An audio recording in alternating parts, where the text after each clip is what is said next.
The protests are not going to go away. The fans suddenly aren't going to be on board with the chairman. Ken likes the idea of people being up against him. He won't leave because of that. This is a critical point now in the history of the club. Leeds have sacked manager Simon Grayson and his coaching staff. It follows the 4-1 2008, but in a statement issued by Leeds United, Chief Executive Sean Harvey said that a new management team would be better placed to get more out of the existing squad.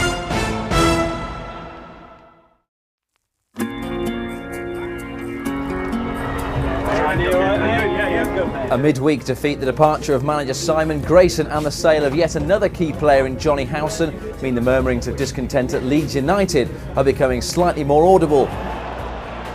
9 months ago, Leeds United finished just outside the playoff places, but looked to have a squad capable of resuming the challenge come August.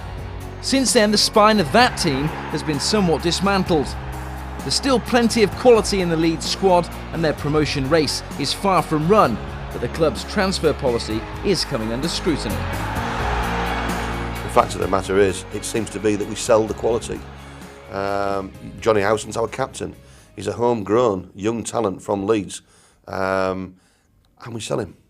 Yeah, okay, it's maybe a great piece of business. It's maybe a wonderful deal in terms of what it achieves for the club financially. I'm concerned that if we don't start investing on the pitch, rather in corporate facilities and a wonderful new East Stand, which I'm sure is great, but that East Stand isn't going to get us promoted. And selling our best talent, player of the year last year, Max Gradle, sold on the final day of the transfer window. What hope did Simon Grayson have of replacing that talent? Grayson went down an increasingly well-travelled loan route in search of replacements for his departed stars. The former manager's hands may have been tied, but are a string of short-term solutions hampering the club's long-term development. We've had 70-odd loan players at the club, and Simon himself has brought in over 30 of them. And albeit that they are good young players, they're just, in my eyes, in football terms, they're still kids. They're still learning the game. They don't know what pressure's all about. The situation at Leeds doesn't really affect them. Some of them, most of them. You know, the young kids, I watched a few of them the other night playing, and they disappeared from the game. A 4-1 defeat at the hands of high-flying Birmingham last week proved the final nail in Grayson's coffin. His departure has sparked huge speculation as to who will follow him into the Elland Road hot seat. Whoever it is has much to ponder. What challenges would a new manager coming into this football club face? Bringing a smile back to the club. You know, like I said, that there's quite a few factions within the club at the moment and within the support, and it's sort of disenchanted really. He's got to get everybody back on board, and being Leeds United, that's the name of the club, that's what it needs. He's got to get smiles on the face and just galvanise the place. Neil Warnock has emerged as an early favourite to take over, and despite his obvious Sheffield connections, appears to be a popular candidate. I think we need a proven manager that's got a record of getting teams out of the division, and I would like Neil Warnock, to be perfectly honest. I think he's had a proven track record of getting teams up from the Championship to the Premiership on sort of like shoestring budgets, so he would be my choice. Carl Robinson and Lee Clark, they're probably in a similar ilk to Simon Grayson as the young managers are coming up, but they haven't got the experience of taking teams up like what Warnock's done that.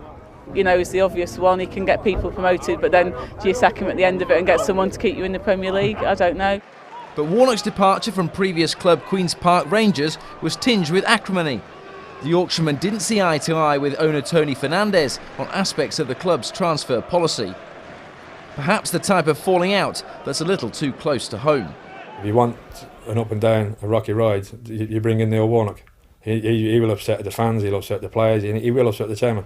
But he tries to get things done his way. Now, I don't know what sort of relationship he had with the people down at QPR, but they've got rid of him. Now, I don't know if there's something going on in the background there. They just didn't had enough of him. I don't know. But it depends which person you want. I think Neil will come in and do a job. Not a lot of people would like the way he does it, but he'd probably get the job done because he's done it over the years. So he's been up and down so many times with football clubs. He knows all about it. The Leeds United Supporters Trust will hold a peaceful protest ahead of Saturday's game with Brighton, but insist it is not an anti-Ken Bates march. The Supporters Trust have always said that it's a group for change, but it's not an anti-Ken Bates group. Oh, no, not at all. Can those two facets go hand in hand? Can Leeds United change with the current owner still in place, do you feel? Yeah, look, I think it's important to recognise that change doesn't mean get Bates out. That's not what we're saying. We've tried now for 18 months, 2 years to talk to the club as a supporters trust. The club has just chosen to ignore us. That's fine, you know. But the Leeds United supporters trust isn't anti-Ken Bates. We're campaigning for change, and that's a change in the way the club shows the ambition, the way that the trust has always said we will work with anyone who shares, as an owner of Leeds United, who shares our ambitions. And we're willing to do that. Ken Bates is almost incidental to that ambition. Ken Bates is being urged to listen. If he doesn't, the club's supporters will shout a little louder.